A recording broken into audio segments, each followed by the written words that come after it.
벌써 8월이 되었습니다. 8월의 첫날 우리가 시작하고 있습니다.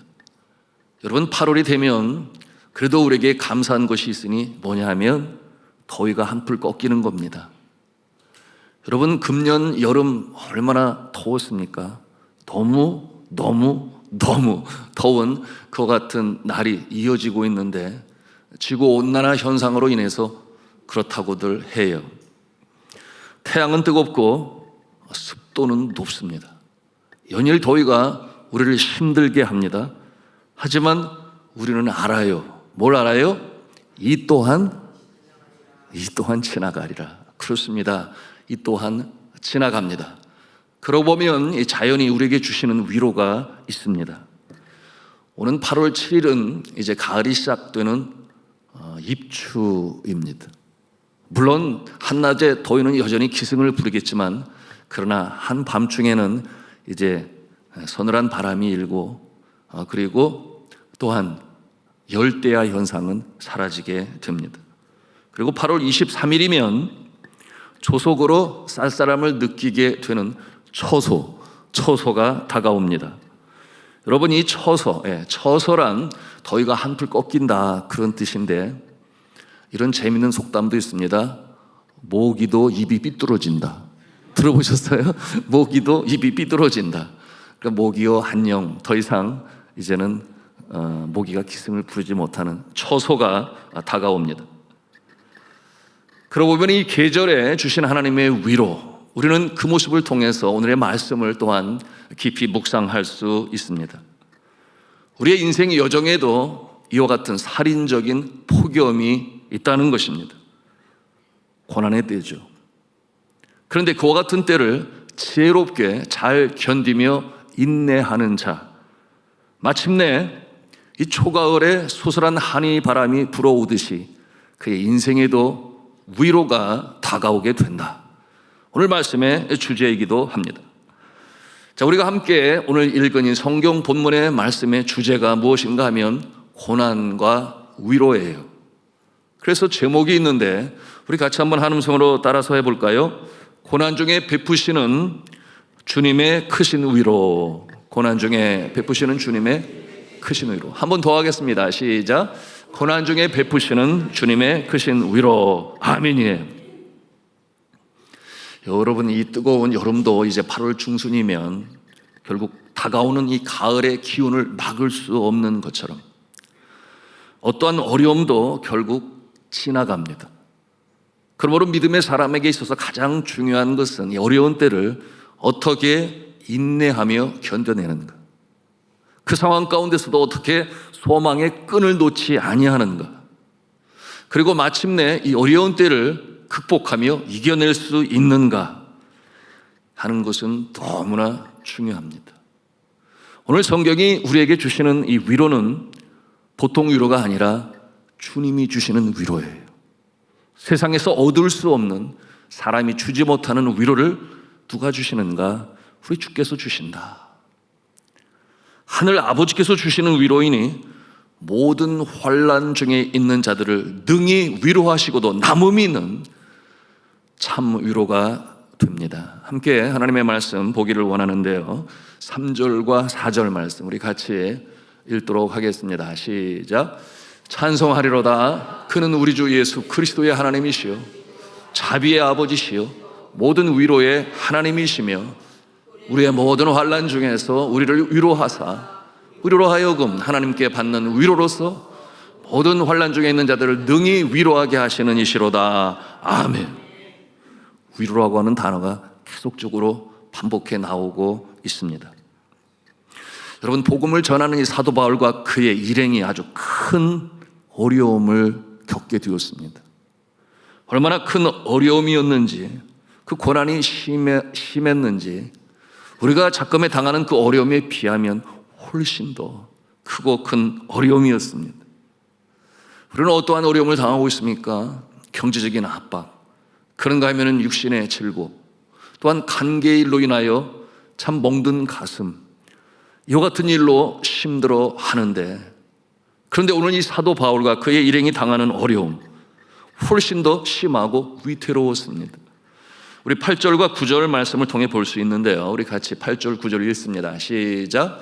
형제들아, 우리가 아시아에서 당한 환난을 너희가 모르기를 원하지 아니하노니 힘에 겹도록 심한 고난을 당하여 살 소망까지 끊어지고 우리는 우리 자신이 사형 선고를 받은 줄 알았으니. 살 소망까지 끊어졌다. 그러므로 우리는 사형 선고를 받은 것 같았도다. 그러니까 죽음이 눈앞에 어른거리는, 소망이 끊어져 버린 이 아픔과 고통 속에 있습니다. 살 소망까지 끊어지고 사형 선고를 받은 줄 알았다. 여러분, 우리가 살다 보면 물론 이와 같은 모습 누구도 원치 아니해요. 그럼에도 불구하고 그 어려움 속에 들어가서 힘들어하며 또한 인내하며 눈물로 주 앞에 기도하는 모습 왜 없겠습니까? 저는 한국에 와 목회를 하면서 이와 같은 모습을 때때로 봅니다. 이 극한의 경험을 체험하신 분들, 몸이 이상해요. 정상이 아님을 알아요. 아니나 다를까 병원에 가서 검사 결과를 받고 보니 암병이에요. 이미 척추를 타고 온몸으로 퍼졌습니다. 정신을 차리려고 해도 정신을 차릴 수가 없어요. 소위 세상 말로 멘붕의 상태. 젊은 나에게 더 마음이 힘듭니다. 가장에게 더 힘듭니다. 오늘 말씀에서처럼 이 사망 선고를 받은 것과 다를 바가 없습니다. 왜 하필 많고 많은 사람 중에 왜 나인가? 그럼 그런 생각 안 하겠습니까? 뜬 눈으로 밤을 새운 날들이 하루, 두, 3일 밤이었겠습니까? 곁에서 그 남편을 바라보는 아내의 심정과 자녀들의 마음은 어떠하겠습니까? 수술이 진행되고 더 이상은 손댈 데가 없어서 덮어야 하고 이후로 항암 치료가 시작이 되고 이후에도 이 생명의 촌각을 다투는 그야말로 눈물겨운 과정이 계속 이어졌습니다. 이때 하나님의 위로는 무엇입니까? 이때 하나님의 위로는 살리시는 은혜예요. 살려주시는 은혜. 본인뿐만 아니라 우리 모든 교우가 함께 간절히 기도하고 그러는 가운데 기적을 체험했습니다. 그러므로 다시금 가장으로서 일터로 복귀하는, 그리고 또한 다시금 정상적인 삶의 모습으로 살아가게 되는 살리시는 은혜뿐만 아니었죠. 믿음은 더욱 굳건해지고 아주 더 강해질 수가 있었습니다. 여러분, 이와 같은 은혜, 살려주시는 은혜, 오늘 말씀을 통해서 우리가 보는 거예요. 또 어느 한 성도님은 자전거를 타시는데 그 밤에도 운동하시려고 자전거를 타 갔는데 유턴하는 차가 그냥 받아가지고 그 충격으로 말미암아 먼 곳의 아스팔트 위에 내동댕이 쳐졌습니다. 온몸의 뼈가 부서지고 수술하기 전에 먼저 부러진 뼈들을 잡아야 하니까 온몸을 꽁꽁 묶어 놓았는데 그 통증이 얼마나 심했을까요? 그 모습을 바라보는 아내의 오열하는 모습을 보면서 행여나 절망감 주지 않으려고 그렇게 눈물을 참았다고 그랬어요. 그리고 한밤중 아무도 없는 보지 않는 그때에 울었다고 했습니다. 얼마나 많이 울었는지. 눈물이 흘러 귀를 타고 그 병상에 적시고 그 눈물이 또다시 바닥으로 떨어져서 여러분 그 병실 바닥이 흥건히 젖었다 그랬어요. 여러분 그 10년 가운데 여전히 소망의 끈을 놓지 아니하였으니 하나님 나를 살려주세요. 나를 살려주세요. 아직 내가 해야 할 일이 많습니다. 나는 가장입니다. 그 같은 기도를 주님 앞에 드렸다고 했습니다. 여러분 이때 하나님의 위로는 어떠한 위로였습니까? 살려주시는 은혜, 다시금 살게 하시는 은혜. 오늘 본문 말씀 9절 후반부의 말씀처럼 죽은 자를 살리시는 하나님이셨던 것이죠. 하나님께서 회복시켜 주시니까 다시금 일터에서 이 뜨거운 여름의 지방에서 현장에서 지금도 열심히 땀을 흘리며 수고하고 있으니 여러분 그것이 위로요, 기쁨이요, 감사 아니겠습니까? 여러분 이와 같은 모습을 통하여 하나님의 크신 위로를 체험하고 더 강한 믿음을 가지고 살아갑니다. 그럼에도 불구하고 여전히 마음에 있는 것은 어떠한 질문인가 하면, 무엇인가 하면, 왜 이와 같은 고난이, 환난이 없이 평안하게 살 수는 없을까? 여러분, 믿음의 사람도 이와 같은 질문을 하지 않을 수가 없습니다. 그런데 이 궁금함을 우리 하나님께서는 본인으로 알게 하세요. 남들은 몰라요. 겪어본 자만이 압니다. 그리고 그 깨달음이 있는 자는 비로소 깨끗하고 맑은 영혼의 주인공이 됩니다.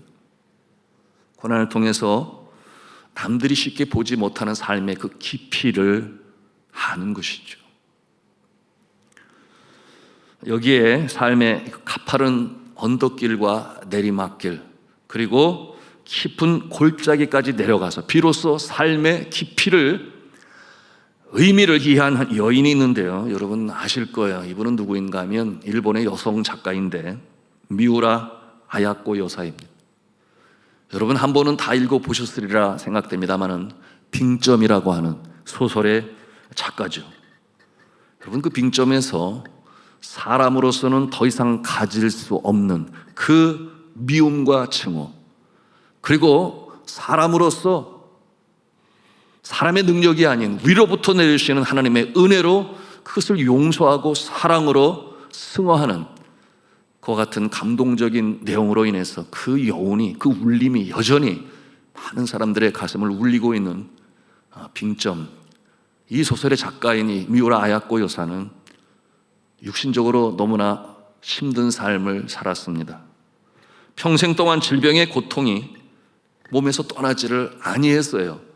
처녀 시절에는 결핵성 척추병으로 8년 동안이나 요양소에서 보내야만 했습니다. 그 파킨슨씨 병과 여러 종류의 피부 질환으로 인하여 고생이 많았습니다. 뿐만 아니라 말년에는 암으로 오랜 시간 동안 고통 가운데 있었습니다. 그런데 이 미우라 아야코 여사는 그처럼 뼈를 깎는 듯한 고통 속에서도 하나님의 은혜에 대하여 감사를 놓지 아니했습니다. 그가 지은 시 중에 한 시를 소개하고자 하는데요. 내용이 이러합니다. 아프지 않으면 드리지 못할 기도가 있습니다. 아프지 않으면 믿지 못할 기적이 있습니다. 아프지 않으면 접근하지 못할 성소가 있고, 아프지 않으면 우러러 뵙지 못할 그분이 계십니다. 아프지 않으면 나는 인간일 수조차 없습니다. 고통과 불행의 조건들을 제거하여 그 제거하여 주심도 하나님의 은혜요 기적이지만, 이보다 더 크고 값진 은혜는 고통과 최악의 상황 속에서도 낭망치 않고 감사하며 주님을 동일하게 신뢰하는 것입니다. 고난 자체가 축복은 아닙니다. 그러나 고난을 통하여 만나는 은혜가 있기에 고난은 유익하며 축복입니다. 나에게 지금의 고난이 없었다면 생각도 하기 싫습니다. 그러기에 고난이 있음에 그렇게 감사하고 행복합니다.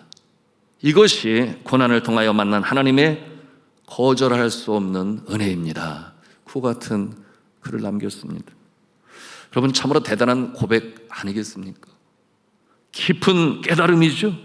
고통 중에서도 영롱한 빛을 발하는 진주와도 같은 그 맑은 영혼, 바로 미우라 아야코 여사의 영성이었습니다.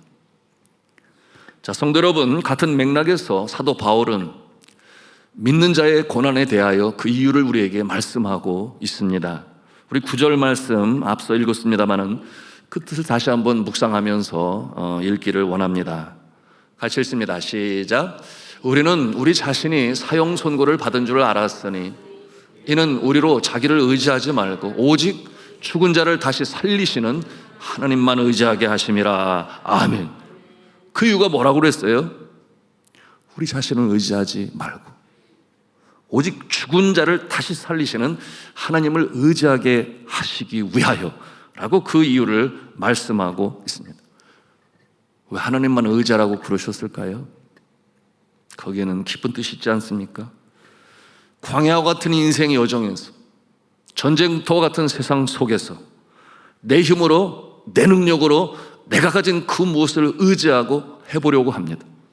그 자체가 잘못된 것은 아니에요. 그러나 그와 같은 모습은 실패하며 좌절 가운데 처하며 자신의 영혼의 책임자가 되신, 창조주가 되신, 소유주가 되신 하나님을 의지하지 아니함으로 당하는 어려움이 있다. 누가 그랬어요? 예수님의 제자들이 그러지 아니했습니까? 너희가 먼저 갈릴리 호수 저편에 가 있으라. 여러분, 그들이 저녁에 배를 노저으며 나아갑니다. 돌풍이 불기 시작하는데 나가지를 못해요. 밤새 사경에 이르도록 그가 간 거리가 얼마 되지 아니합니다. 그럼에도 나가려고 하는 이유는 뭐예요? 적어도 내가 어부 아니냐, 이 바다에서 뼈가 굵지 않았느냐, 나는 할 수 있다. 어쩌면 자존심일 수도 있겠어요. 그러나 전진하지 못합니다. 결국 주님께서 찾아오실 때, 주님께서 그 배에 오르실 때에 파도가 잔잔해졌고 그 목적지에 도달할 수가 있었습니다. 여러분, 이와 같은 모습은 성경에 계속해서 나오지요. 모세는 안 그랬습니까? 너는 히브리인이야. 내가 죽을 건데 물에서 건져서 내 이름이 모세야. 어머니의 그 가르침 신앙, 그러므로 자신의 동족을 위하여 뭔가 해보려고 그가 애썼는데 자신이 가지고 있는 권세를 가지고 자신의 동족을 핍박하는 애굽 병사를 때려 죽입니다. 그리고 모래에 묻어요. 결과는 무엇입니까? 살인자가 되고 소문을 듣게 되니, 여러분, 생명의 위협 속에서 도망쳐 그의 모습은 미디안 광야에 이름 없는 무명의 목자가 되어 40년이라는 세월을 보내야 했습니다. 오늘 성경은 우리에게 말씀합니다. 주 하나님을 전적으로 의지하게 하시기 위하여. 그러므로 하나님과 우리의 관계가 래포 관계가 형성이 되고, 그렇지 하나님이 아니시면 나는 이 험난한 광야 여정을 걸어갈 수가 없지. 그러나 주를 의지하는 자에게 하나님께서 살아계신 능력으로 위로하신다, 살리시는 은혜를 베푸신다. 그럼 이것이 오늘 사도 바울을 통해서 우리가 배우는 영적인 교훈이 되는 것입니다. 여러분, 이와 같은 모습은 우리의 삶 가운데 날마다 요구되어지는 모습인데, 제가 포도나무의 비유를 통하여 여러분에게 말씀드렸습니다. 예수님은 농부가 되시고, 하나님은 농부가 되시고 예수님은 참 포도나무가 되시는데, 우리는 가지의 모습으로 딱 붙어 있어야 된다. 내가 지금도 딱 붙어 있는지 몇 분마다 한 번씩 확인하라고 그랬어요? 아직도 모르시는 분이 계신 것 같아. 몇 분마다? 10분마다 나는 지금 딱 붙어 있는가? 주님의 은혜 가운데 주시는 지혜로, 주님이 주시는 능력으로 그 가운데 서 있는가? 여러분, 그러지 아니하면 세상이 너무나 유혹적이고 너무나 매력적이어서 마음을 빼앗기가 십상이기 때문에, 내가 주 안에 주가 내 안에 거하면 무엇인지 원하는 대로 구하라, 그리하면 이루리라. 여러분, 이와 같은 인생이 위로를 받으며 다시금 일어서며 승리하며 전진해 나가는 줄로 믿으시기를 바랍니다. 찢기고 상한 우리의 몸과 마음을 새롭게 하시는 분은 오직 한 분, 나를 위하여 나의 죄를 용서하시기 위하여 십자가에 달려 돌아가신 예수 그리스도밖에 없음을 우리는 인정하고 십자가의 능력으로 다시금 위로받고 일어서실 수 있기를 주님의 이름으로 축복합니다.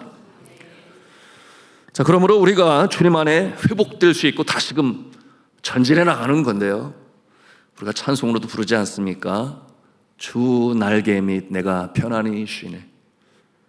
밤 깊고 비바람 불어쳐도 아버지께서 날 지키시리니 거기서 편안히 쉬리로다. 아멘이에요. 이 하나님 아버지의 위로가 역공을 통과하게 만듭니다. 오늘 말씀에 보니 고난만큼 위로가 크다.